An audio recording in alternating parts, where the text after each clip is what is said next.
এবারে আসবে প্রিয়ম ঘোষ।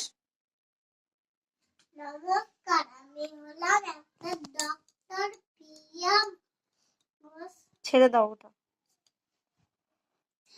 আমি রোগীদের চিকিৎসা করি, ওষুধ দিই, ইনজেকশন দিয়ে খুব ভালো করে তুলি।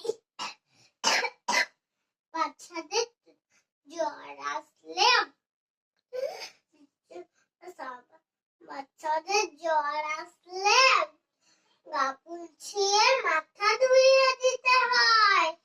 জ্বর না কমলে ওষুধ খাইয়ে দিতে হবে। বাচ্চাদের চোখে কখনো কাজল পরাবেন না, বাচ্চাদের চোখে কোনো ক্ষতি হয়ে যেতে পারে। প্রতিদিন ফলমূল খেতে হবে।